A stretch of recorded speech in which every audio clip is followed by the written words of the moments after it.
وأضرب لكم في ذلك بعض الأمثلة حتى يكون الواحد منا على يقين بأنه إذا ارتبط بالله فإنه في بر الأمان.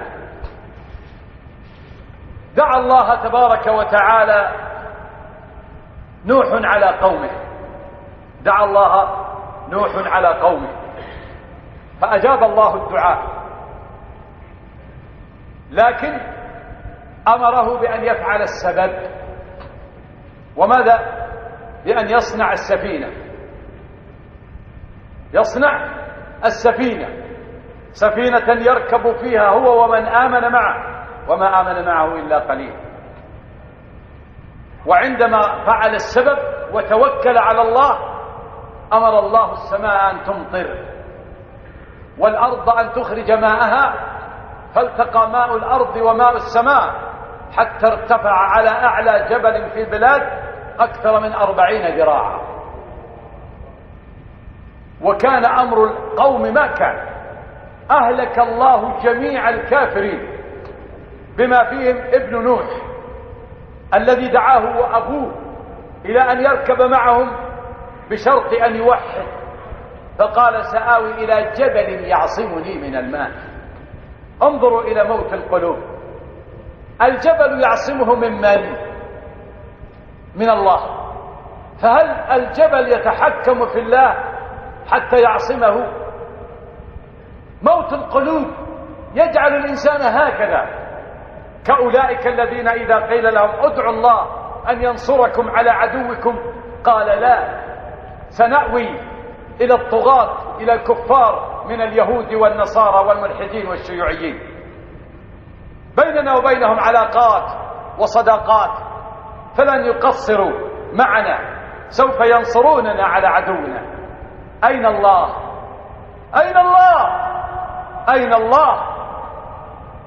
الله ما تربت عليه قلوبهم، ما تربت عليه عقولهم، ما تربت عليه جوارحهم، ما سجدوا لله على أرضه وما مدوا أيديهم داعين مخلصين لله. هذا عندهم خرافة. أما قوة الكفر فلا، عندهم شيء عظيم. الله أكبر. ماذا فعل الله بقوات الكفر قديما وحديثا؟ هذا إذن مثل عرفناه. نصر الله نوحا لكن اتخذ السبب المادي بعد أن وجد عنده السبب المعنوي وهو العقيدة الصافية والعمل الصالح. النموذج الثاني حتى يطمئن قلبك يا مؤمن، النموذج الثاني أيوب عليه السلام. قضى المرض على كل شيء فيه إلا قلبه ولسانه. القلب ذاكر، القلب ذاكر واللسان ذاكر شاكر. كل شيء في أيوب حتى إن أقرباءه فروا منه ولم يبق معه إلا زوجته فقط تنتظر ساعة الموت وينتهي. ولكن الله تعالى أجاب الدعاء وأعاد له كل شيء، ليس فقط بدنه الذي ضاعت منه قواه، لا، أعطاه الله أهله وأعطاه الله المال وأعطاه الله صحة البدن. ما هو العلاج؟ ما العلاج الذي عولج به أيوب؟ أقصة أيوب قصة تاريخية؟ أقصة أيوب قصة يكتبها القصاصون أو المنمقون أو المثقفون؟ قصة أيوب في القرآن المنزل الذي من كفر بحرف منه فقد كفر به كله. هذا المثل الثاني. والمثل الثالث يوسف ابن يعقوب الكريم، ابن الكريم، ابن الكريم. يوسف آمال الدنيا كلها انقطعت منه إلا أمل رجل واحد وهو الموقن بالله أبوه المؤمن ومن كان معه على هذه العقيدة. إخوة يوسف لما قال لهم أبوهم اذهبوا فتحسسوا من يوسف وأخيه، قالوا تبدأ تذكر يوسف أكله الذئب، أكلته الأرض، ضاع يوسف، ضاع. لا لا لا، ما ضاع يوسف، لأنه في ولاية الله وحماية الله ونصرة الله. ما ضاع يوسف.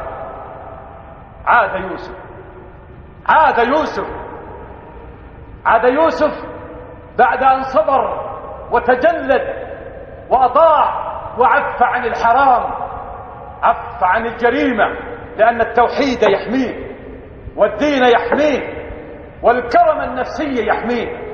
عاد يوسف إلى أبيه ليس كحاله يوم كان طفلا، لا، بل عاد نبيا وعاد رسولا وعاد زعيما وعاد كريما وعاد عظيما.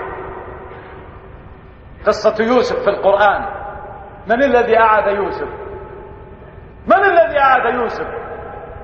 أعاده الله، الذي أخبر أنه رده إلى أبيه. مثل رابع لئلا يقول قائل هؤلاء أنبياء، هؤلاء أصفياء، لكن تعال إلى المثل العظيم في القرآن.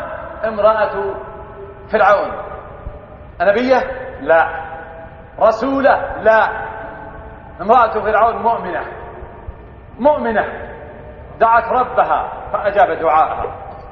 رب ابن لي عندك بيتا في الجنة ونجني من فرعون وعمله ونجني من القوم الظالمين. بيت فرعون حرام عليها أن تقوم فيه على رجلها، لأنه كبلها بالحديد وكبلها بالحبال ورماها على الأرض يعذبها. من الذي أعطاها النجدة؟ أعطاها الله رب العالمين. كل قوى الكفر اجتمعت عليها. هذا مثل. خذوا مثلا خامسا في محمد وأصحابه صلوات الله وسلامه عليه. دخل معركة بدر، سلاحه قليل وعدد من معه قليل، ولكن معه الله، لأنه وحده، لأنه آمن به، ولأن المجاهدين ما جاهدوا إلا لإعلاء كلمة الله. فماذا كانت النتيجة؟ ولقد نصركم الله ببدر وأنتم أذلة. عاد محمد منتصرا؟ نعم. أين القوة المادية؟ وأين التحدي والتعدي؟ أين قول أبي جهل اللعين غدا نكون في بدر ننحر الجزور ونشرب الخمور وترقص علينا القينات المغنيات، ويتحدث العرب بما كان منا؟ تحدث العرب نعم، لكن تحدثوا بخيبتك، تحدثوا بهزيمتك، تحدثوا بذلتك، تحدثوا بأن الذين قتلوك شباب الإسلام معاذ ومعوذ، قفز عليه قفزة الطير حتى قطعوا قلبه وسقط على الأرض واجتز رأسه وأخذ به إلى رسول الله صلى الله عليه وسلم. شباب الإسلام، شباب ما تعودوا على الفيديو الخليع، ولا على الراقصات المائعات المجرمات، ولا على كؤوس الخمر والمخدرات. شباب ما تربوا على أن يعيشوا لبطونهم وفروجهم، وإنما شباب عاشوا ليكون الإسلام منتصرا على أيديهم ولو ماتوا في شرف شبابهم. فيا إخوة الإسلام، دعاء رفع في ذلك اليوم، يوم بدر، تحقق به نصر تحدثت به الدنيا وستتحدث به الدنيا، وحتى الكفار تحدثوا به. ولذلك أقول لكم همسة، أقول لكم كلمة، اسمعوا.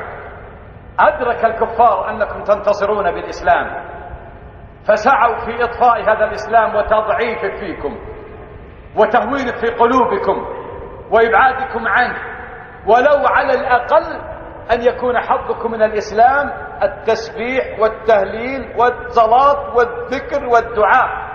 أما أن يكون حظكم من الإسلام تحكيمه في أمور دنياكم وأخراكم، أما أن يكون حظكم من الإسلام تربية الجندي عليه والاقتصادي عليه والطبيب عليه، لا يأبى العلمانيون أن يكون ذلك للإسلام. لكن اسمعوا، وعيد ربي يريدون ليطفئوا نور الله بأفواههم والله متم نوره ولو كره الكافرون. هو الذي أرسل رسوله بالهدى ودين الحق ليظهره على الدين كله ولو كره المشركون. اللهم نجدة منك يا ربنا، اللهم نصرة منك يا ربنا، انصرنا على عدوك وعدونا، واهدنا سبل السلام، واخرجنا من الظلمات إلى النور. اللهم أيقظ الإيمان في قلوبنا وثبتنا عليه يا رب العالمين حتى نلقاك به وأنت راض عنا يا رب العالمين.